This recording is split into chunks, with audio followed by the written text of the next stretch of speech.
La noche caía sobre Barcelona con una llovizna tenue, de esas que parecen no mojar pero que empapan el alma. Las calles del barrio Gothic respiraban humedad, piedra vieja y secretos, como si los siglos se negaran a marcharse del todo. Dante caminaba sin rumbo, con las manos en los bolsillos y la cabeza encendida por una mezcla de hastío y culpa. Había pasado los últimos meses restaurando cintas antiguas para la filmoteca, pero su pasión por el cine había muerto mucho antes que su fe en cualquier tipo de redención. Era un hombre que huía de sí mismo en cada reflejo. Evitaba los espejos del metro, las vidrieras de las tiendas, incluso las pantallas apagadas de los televisores. Decía que lo hacía por superstición, aunque en el fondo sabía que era por miedo. Temía ver aquello en su mirada que ya no era humano, sino una máscara vacía. Aquel viernes, sin embargo, algo distinto lo detuvo. En el carrer dels Banis Nous, entre tiendas de antigüedades y librerías en penumbra, descubrió un pequeño local sin cartel, con un único objeto en el escaparate, un proyector de 1910, cubierto de polvo y telarañas. Tras el cristal, un anciano de rostro grisáceo lo observaba. ¿Busca algo, señor?, preguntó el hombre al verlo entrar. Su voz era un susurro áspero, como papel quemado. Solo curioseo, respondió Dante. El anciano le señaló una caja metálica sobre el mostrador. Estaba oxidada, pero aún se podía leer la inscripción grabada, El Inferno. La encontré en un teatro demolido de Gracia, dijo el viejo. La película más antigua filmada en Italia sobre el infierno. Dicen que cada copia fue destruida, menos esta. Dante acarició la caja con cuidado. El metal estaba tibio, casi palpitante. ¿Cuánto quiere por ella? El anciano sonrió. Nada. Solo una promesa, mírela solo una vez. Y no mire atrás cuando termine. Esa noche, de regreso en su piso del Raval, Dante encendió una lámpara tenue. El zumbido del proyector antiguo era casi hipnótico. Colocó la cinta en los carretes con precisión de cirujano. El celuloide olía a moho y sangre seca. Cuando pulsó el interruptor, la pared blanca se iluminó. La imagen tembló, borrosa, hasta que una figura encapuchada apareció en el bosque.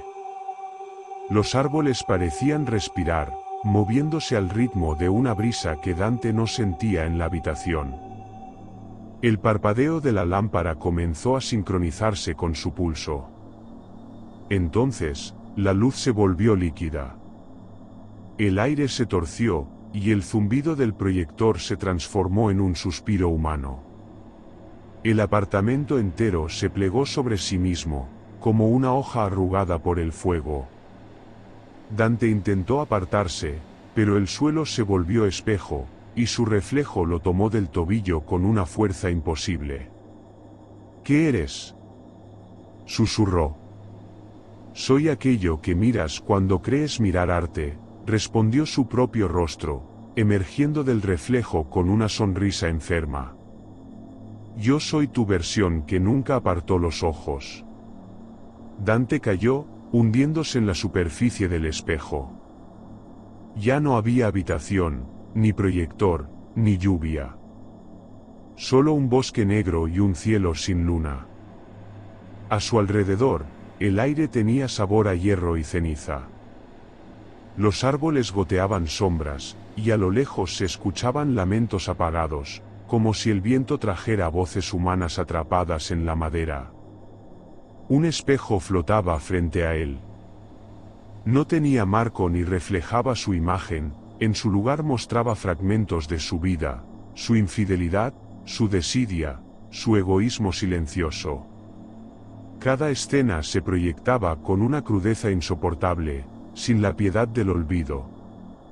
El espejo habló con una voz hueca, profunda, que parecía salir de todas partes. Has cruzado el umbral, Dante.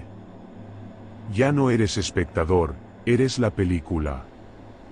El bosque tembló. Los fragmentos del espejo se quebraron y flotaron a su alrededor como cuchillas de cristal. En cada uno vio una versión de sí mismo, joven, ambicioso, cruel, arrepentido. Una legión de reflejos que lo observaban con ojos vacíos.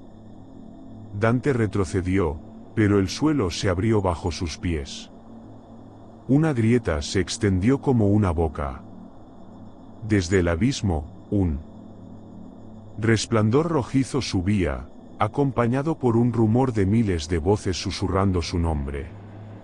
El miedo lo paralizó, pero en el fondo de su mente una idea brilló con mórbida fascinación: si esto era el infierno, entonces al fin había encontrado algo real. El viento trajo un olor a azufre y rosas marchitas. A lo lejos, una torre de fuego se elevaba entre las sombras, su luz titilando como un faro de condenación. Dante respiró hondo. El primer paso lo dio temblando. El segundo, con resignación. Y el tercero, con curiosidad. Dante descendió por un túnel que olía a metal viejo y humedad. El bosque que lo había rodeado se desvanecía detrás de él, reemplazado por una oscuridad industrial, viva, donde los ecos se confundían con respiraciones. Bajo sus pies, los rieles de 1 metro sin trenes se extendían hasta el infinito. Reconoció el letrero corroído de una estación que jamás había existido en los mapas: Gaudí. Había escuchado leyendas urbanas sobre ese lugar, una estación construida en los años 20 y abandonada antes de inaugurarse. Algunos decían que se oían pasos cuando el último tren pasaba por la línea, otros hablaban de luces que danzaban entre los túneles. Pero lo que Dante veía no era rumor ni fantasma, era una ciudad subterránea hecha de memoria. De los muros emergían sombras humanas, inmóviles, pegadas a la piedra como si la hubiesen absorbido. Al acercarse, Dante notó que se movían levemente, abriendo y cerrando la boca, pero sin sonido. Intentó escuchar, pero lo único que percibió fue el ritmo de su propia respiración, amplificado hasta parecer ajeno. El túnel se iluminó de pronto con el paso de un tren. No era un tren moderno, sino uno antiguo, con vagones de madera y lámparas de gas. Dentro, las figuras no se movían, parecían estatuas de cera, congeladas en distintos gestos de dolor, deseo o desesperanza. Cuando el convoy se detuvo frente a él, una puerta se abrió sola. Dante subió. Dentro, el aire tenía una densidad irrespirable. Cada pasajero lo miraba con ojos vacíos.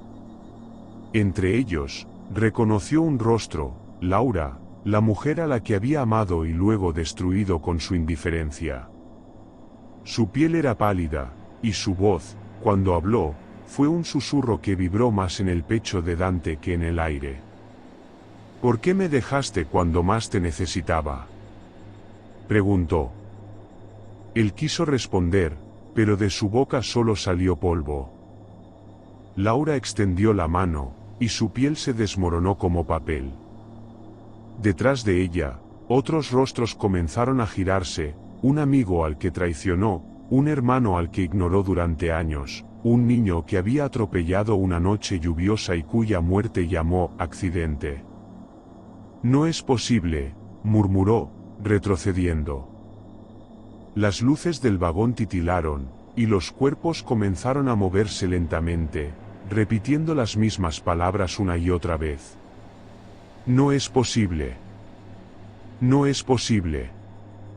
No es posible. El tren arrancó sin aviso.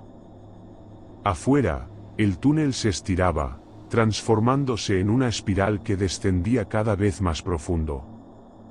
Las lámparas de gas chispeaban, proyectando sombras que se alargaban como tentáculos. Dante se cubrió el rostro, pero aún así podía sentir que algo invisible lo observaba. Una voz, distinta a las demás, resonó dentro del vagón. Era grave, metálica, impersonal, cada palabra no dicha tiene un precio. Cada silencio es un túnel sin salida. Las figuras se disolvieron en humo, y el tren se convirtió en un corredor interminable.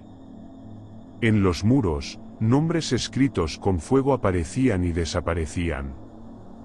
Todos eran suyos. Dante Llorens. Dante Llorens. Dante Llorens. El eco repetía su nombre como si el infierno se burlara de su identidad misma. Caminó durante lo que parecieron horas. De vez en cuando, encontraba relojes detenidos, teléfonos antiguos que sonaban pero no conectaban con nadie, y espejos rotos donde veía su rostro envejecer y rejuvenecer sin orden.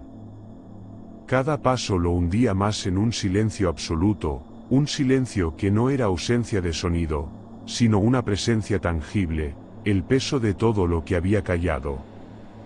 En un punto, el pasillo se dividió en tres. En el centro, un cartel metálico colgaba torcido. Las letras eran difíciles de leer, pero Dante alcanzó a distinguirlas: todo aquel que no habló cuando debía, camina eternamente sin voz. Intentó gritar. Nada salió. Su garganta era una grieta reseca. El silencio había cumplido su condena. Entonces comprendió: no estaba allí para ser castigado, sino para recordar. El infierno era la memoria que no podía morir, el eco que devuelve lo que uno intenta olvidar. Al final del túnel, una luz débil emergía. No era cálida ni fría, sino inhumana. En ella se delineaba una escalera que ascendía hacia una estructura enorme y retorcida, cuyos contornos parecían los de una catedral de piedra derretida. Desde lo alto, un canto distorsionado, mezcla de oración y lamento, descendía hasta sus oídos. Dante dio el primer paso. Sabía que subir era avanzar más adentro, pero también sabía que detenerse era morir. A su alrededor, los ecos se desvanecieron, y solo quedó una frase suspendida en el aire: el silencio es la forma más pura del castigo. Dante emergió de los túneles en un espacio que desafiaba toda lógica. La Sagrada Familia se alzaba ante él, pero no como la conocía. Las torres estaban retorcidas, alargadas hasta el cielo, como si los arquitectos hubieran respondido a un deseo imposible. Sus vitrales, en lugar de filtrar luz, proyectaban sombras que se movían con vida propia, dibujando figuras humanas y animales que nunca existieron. Cada campanario parecía palpitar, bombeando un fuego interior que no quemaba, pero iluminaba lo suficiente para que Dante viera su reflejo multiplicado en las paredes de piedra viva. A medida que avanzaba hacia la entrada, las puertas se abrieron solas, dejando escapar un aroma extraño, mezcla de incienso y ceniza. Allí dentro, la nave estaba ocupada por figuras imposibles, envueltas en telas negras y doradas. Sus rostros eran vagos, apenas contornos, y sin embargo Dante sentía que lo estudiaban. Cada uno parecía una versión de lo que él habría querido ser: artista, amante, líder, sabio, redentor. Bienvenido, Dante, dijo una voz que surgió del aire, envolviendo toda la catedral. Cada deseo que no cumpliste te ha traído hasta aquí. Cada mentira, cada ambición, cada abandono, todo se proyecta ahora. Dante intentó responder, pero la voz era más que sonido, era gravedad, presión, una fuerza que lo obligaba a mirar. Las figuras avanzaron, rodeándolo. Algunas extendían manos que no pedían contacto sino entrega, entrega de su voluntad, de su memoria, de su alma. Cada gesto era tentación. Cada sonrisa, una promesa de redención a cambio de rendirse a su propio deseo. Al acercarse a la nave central, Dante vio un espejo gigantesco, suspendido sobre el altar. En él, su rostro se transformaba continuamente, mostrando versiones de sí mismo en todas las edades, en todos los caminos que había tomado y que había evitado. Cada cambio venía acompañado de un susurro: si me hubieras amado, si hubieras hablado, si hubieras sido valiente. Se dio cuenta de que no podía distinguir entre deseo y culpa, eran la misma cosa. La torre de fuego que había visto desde lejos se reflejaba en cada vidrio, multiplicándose en 1000 llamas que nunca ardían pero iluminaban todas sus vergüenzas. Dante comprendió que esta catedral era una tortura sutil, no era muerte ni dolor físico, sino la tensión constante entre lo que fue y lo que quiso ser, entre la vida que vivió y la que soñó. El espacio vibraba con sus arrepentimientos, y las figuras se inclinaban, ofreciéndole todo aquello que había deseado mientras él lo ignoraba en el mundo real. Cayó de rodillas, abrumado. Una de las figuras se inclinó hacia él, revelando un rostro familiar, su propia madre, muerta hacía años, con ojos llenos de reproche y ternura al mismo tiempo. Dante, todo esto que ves, todo lo que has deseado y negado, ¿lo reconocerás o seguirás huyendo? No hubo tiempo de responder. La figura se desvaneció, y en su lugar surgió un pasadizo oculto, ascendente, formado por una espiral de fuego y piedra líquida. Era la salida hacia lo que debía ser la última prueba, la ciudad de los condenados, donde sus decisiones lo esperarían sin perdón. Antes de subir, Dante giró la cabeza y vio, entre las columnas deformadas, fragmentos de su vida proyectándose en vitrales rotos, su primera mentira consciente, su primer desdén hacia alguien que amaba, la primera vez que prefirió la ambición al afecto. Cada recuerdo le quemaba la piel y lo atraía al mismo tiempo, recordándole que la tentación y la culpa siempre caminan juntas. Respiró hondo y comenzó a ascender por la escalera de fuego. Cada peldaño era un desafío a su orgullo, a su miedo, a su deseo. Cada paso lo acercaba a la realidad distorsionada de Barcelona, esa ciudad que ahora parecía esperarle con los brazos abiertos y las sombras listas para devorarlo. Todo lo que deseas y todo lo que temes, susurró la voz desde lo profundo, te seguirá hasta el último paso. Dante avanzó, sabiendo que lo esperaba no era redención, sino la confrontación final con sí mismo y con la ciudad que se había convertido en su espejo eterno. Dante emergió de la escalera de fuego y lo que vio lo dejó sin aliento. Barcelona ya no era la ciudad que conocía. Las calles del barrio Gòtic, del Raval y de Eixample se habían deformado en una pesadilla arquitectónica. Los edificios flotaban unos sobre otros, como piezas de un rompecabezas que se negaba a encajar. La luz del sol no existía, en su lugar, un crepúsculo perpetuo teñía la ciudad de rojo y violeta, y las sombras caminaban solas, siguiendo rutas que desafiaban toda lógica. Cada calle estaba poblada por versiones de sí mismo. Dante los veía conversando, discutiendo, odiándose y amándose en un ciclo interminable. Sus reflejos eran múltiples, cada uno con un matiz distinto, algunos viejos, otros jóvenes, algunos más valientes, otros más cobardes. Todos llevaban consigo las consecuencias de sus actos y de sus omisiones. Bienvenido de nuevo, Dante, dijo una voz desde el cielo de la ciudad. Aquí habitas ahora. No hay salida. Comprendió que el infierno no estaba hecho de fuego o hielo, sino de realidad fragmentada, de decisiones que no puede borrar y de deseos que no puede cumplir. La ciudad era un espejo gigante que multiplicaba sus errores hasta convertirlos en habitantes conscientes, condenados a repetirlos eternamente. Caminó entre los callejones. En una plaza, vio a su ex amante abrazando a su traidor de amigo, en otro, un niño que había ignorado lloraba junto a un anciano que no era otro que él mismo, envejecido por la culpa.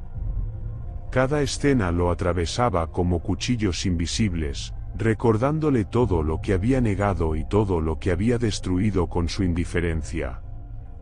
El suelo crujía bajo sus pies y, al mirar hacia arriba, Dante vio torres que se inclinaban hasta tocar el cielo inexistente. Puertas que daban a otras puertas, calles que terminaban en nada. Cada esquina era un bucle, cada edificio un recuerdo. La ciudad parecía viva, respirando a través de su memoria. Sintió miedo, desesperación, y finalmente un entendimiento inquietante: él ya no existía fuera de este lugar.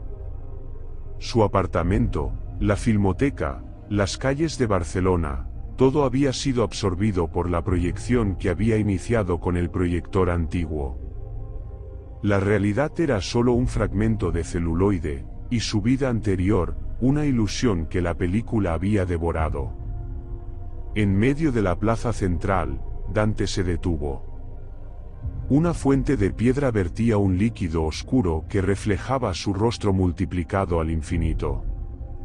Comprendió que este era el último círculo de su infierno, la ciudad de los condenados, donde todas sus versiones coexistían en un ciclo perpetuo de culpa, deseo y arrepentimiento. Respiró hondo, aceptando la verdad que lo perseguía desde que cruzó el umbral del espejo. Ya no había juicio ni castigo externo, el infierno era el mismo, sus decisiones, su memoria. Y, al aceptarlo, algo cambió en la luz que bañaba la ciudad, los reflejos se suavizaron, pero no desaparecieron. Cada Dante caminaba en silencio, consciente de su destino, atrapado en un mundo donde no existe olvido. Dante siguió caminando entre sus múltiples yo, sintiendo la presencia de todos, pero también una extraña calma. La ciudad, aunque condenada, era suya.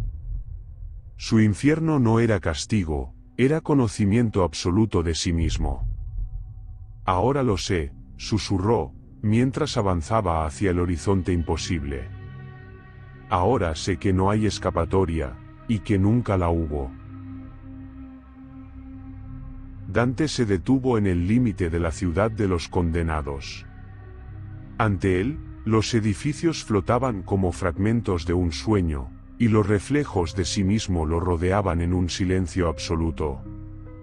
Había caminado por el bosque, los túneles subterráneos y la catedral retorcida, y ahora comprendía que el infierno no era un lugar de tortura física, sino una proyección infinita de su propia existencia. A lo lejos, vio un proyector antiguo, suspendido sobre un pedestal de piedra que no parecía pertenecer a ninguna realidad conocida. La luz que emitía no era eléctrica, sino vital, como si cada haz contuviera recuerdos y vidas enteras. Una versión de él, idéntica, se acercó y posó las manos sobre el aparato. Sus ojos reflejaban la certeza de la eternidad. Finalmente entiendo, dijo. La película nunca fue para otros. Siempre fue para mí. Dante miró alrededor y vio que todas sus versiones lo observaban en silencio, conscientes de su propia condena, pero incapaces de abandonarla. Entonces comprendió algo más: aunque todo lo que había sido, deseado o temido se hubiera proyectado, la esencia de su ser permanecía intacta, atrapada en el proyector como una llama que no se apaga, pero tampoco ilumina. El proyector giró lentamente, y la cinta invisible comenzó a arder, consumiéndose sin dejar ceniza. El fuego no destruía, simplemente transformaba la memoria en luz, un faro perpetuo que repetía el pasado y mostraba el futuro en fragmentos. Cada Dante existía y no existía al mismo tiempo, reflejando el horror y la belleza de la conciencia humana. Dante, el verdadero, sonrió por primera vez desde que todo había comenzado. No era una sonrisa de alivio ni de esperanza, sino de aceptación. Entendió que no había escape, que no había juicio final ni redención absoluta, solo el conocimiento de sí mismo proyectado infinitamente.